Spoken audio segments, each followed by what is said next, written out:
Thank you, Mr. Chairman. There's an old adage in my home community that says when everyone else catches a cold, black folks catch pneumonia. The point is everyone is sick. The issue is just at varying degrees of disease, of illness. And that is certainly true when it comes to the climate crisis. It is felt by all of us, but the greatest burdens are borne by the most vulnerable people of color, low-income communities, immigrants, and non-native English speakers, all communities most at risk of poor health outcomes and least able to relocate or to rebuild after a disaster.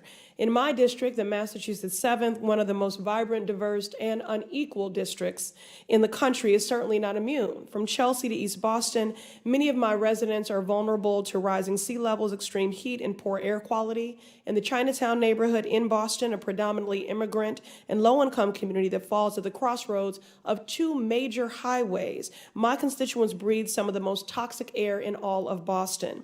Over the last several years, asthma rates at the Josiah Quincy Elementary School, which is in the heart of Chinatown, have jumped from 18 to 25%.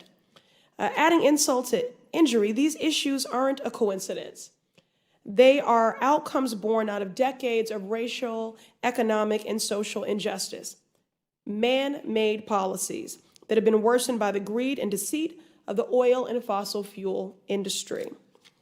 Now, burning fossil fuels are one of the greatest drivers of the climate crisis, and the oil industry has worsened the problem by delaying action through its denial campaign and engaging in insidious campaigns to directly embed themselves in communities most vulnerable. Dr. Ali, why do oil companies locate their facilities in these communities, and how do cities depend on them?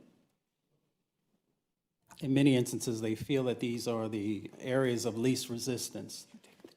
When these companies move in, property values go down for the folks who are on the fence lines. Healthcare costs go up because they are being impacted.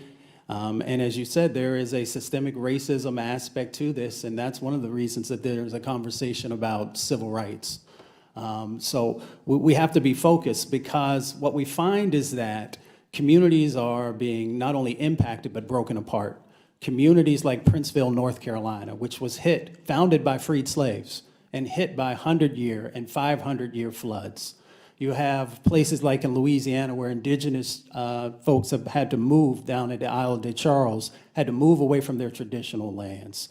We can literally go down the list. You can look in Southwest Detroit in the 42817, where folks are literally right next to refinery, and they literally can't breathe. I wish that the members would actually go to these communities and spend real time. When you go to the Manchester community in Houston, Texas, primarily a Latino, hard-working community, when you roll the windows down in your car, you feel like you're breathing in gasoline fumes, and that is from the refineries. Thank you, Dr. Ali. And speaking of Texas and Houston specifically, a major hub for the oil and gas industry, and is known as the world capital of energy. Houston was also hit very hard by Hurricane Harvey, a storm which reached unprecedented levels of intensity because of climate change. Harvey dumped so much rain on Houston that the National Weather Service had to add new colors to its rainfall chart in order to effectively map it. We know evacuation can be expensive. Dr. Ali, yes or no? When massive storms occur like Hurricanes Harvey or Maria, is everyone able to evacuate? No. And who is usually left behind? People of color, low-income communities, and sometimes indigenous populations. 11 different oil refineries, including Exxon's Baytown, were forced to shut down their operations and flare off excess chemicals.